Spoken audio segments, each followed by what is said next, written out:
मनाया जा रहा है। जैसे सबको पता है आज बिहार और नगरोटा बाईपोल के जो है वो इलेक्शन के नतीजे आए हैं। सब कार्यकर्ताओं को आज यहाँ जश्न मनाया जा रहा है। भारतीय जनता पार्टी के कार्यकर्ता एकत्रित हुए हैं, पटाखे चलाकर, लड्डू बांटकर जो है वो खुशी का इजहार किया जा रहा है। मेरी तरफ से सारे कार्यकर्ताओं को, नेताओं को, हमारी आला कमान को, जिन्होंने इतनी मेहनत करके आज नगरोटा बाईपोल और बिहार के इलेक्शंस में जो हमें फिर से एक बार जो है वो सरकार बनाने का मौका मिला है, मैं लोगों को, बिहार के लोगों को और नगरोटा के लोगों को भी बहुत बहुत शुभकामनाएं देना चाहूँगा, जिनकी वजह से आज भारतीय जनता पार्टी का कमल एक बार फिर खिला है।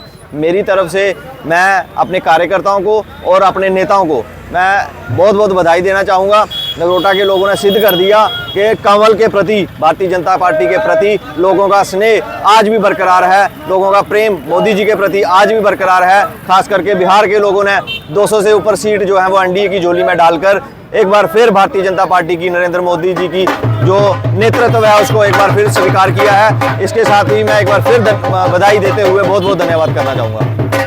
नगरोटा की बात करूंगा कि भारतीय जनता पार्टी जो पिछले साल 29 एमएलए थे और हमारे देवेंद्र सिंह राणा जी जो उस समय 30,400 मतों से ज़्यादा उन्होंने विक्ट्री ली थी और उनका 48,000 वोट था, उसको लेकर वो वहाँ पर कायम हुए थे। मगर अनफॉर्चुनेटली उनकी सडन डेथ के कारण आज भी हमें महसूस होता है कि वो यहाँ से चले गए, उनका बहुत हमें कमी खलती है। मगर उनकी बेटी ने, जो देवयानी राणा, जिनको भारतीय जनता पार्टी का शीर्ष नेतृत्व ने जिन्होंने मैंडेट दिया और उनके ऊपर आशा रखी, उन्होंने अपना उस वचन को निभाया और उस जो लीड थी उसको भी कायम रखा है। वहाँ पर पहले 30,000 की लीड थी, अब 25,000 की लीड है। और जिसके खिलाफ जो हर्षदेव सिंह जी जो उनके खिलाफ इलेक्शन लड़ रहे थे, मुझे बड़े दुख से कहना पड़ता है कि वो एक एजुकेशन से आदमी थे और एजुकेशन मंत्री भी रहे हैं पूर्व में।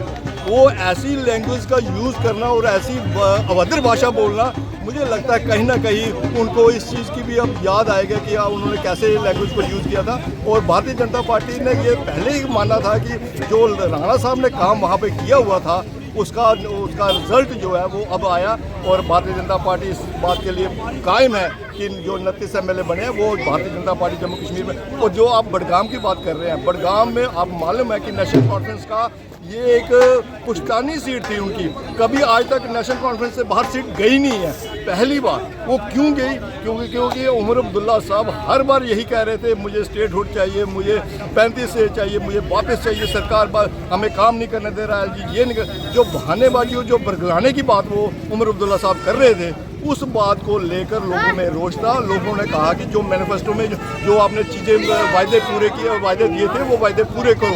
मगर उन्होंने इस बात को ना माना और स्टेटहुड को बात करते रहे। लोगों ने उनको नकार दिया और पीडीपी को जिताया। मगर पीडीपी का अस्तित्व कोई नहीं है, 3 सीटें लेकर बैठे थे, आज 34 सीट हो रही है तो कोई फर्क नहीं पड़ता। मगर लोगों ने उनको नकार दिया नेशनल कॉन्फ्रेंस को। और जो बड़ी बात है, जो आप कह रहे हैं कि बिहार की सरकार का, बिहार में डेमोक्रेसी सही मायनों में, अब बार बार कह रहे थे ना बिहार में जो जंगल राज, वो जंगल राज को लोगों ने नकार दिया। और जितने भी हमारे ये जो कांग्रेस के एलओबी हैं, हमारे राहुल गांधी जी, वो बार बार यही कहते थे कि हम जन जी को ला रहे हैं, हमारे जन जी ये करेंगे, इसको ये उल्टा कर देंगे, उसको निपटा देंगे।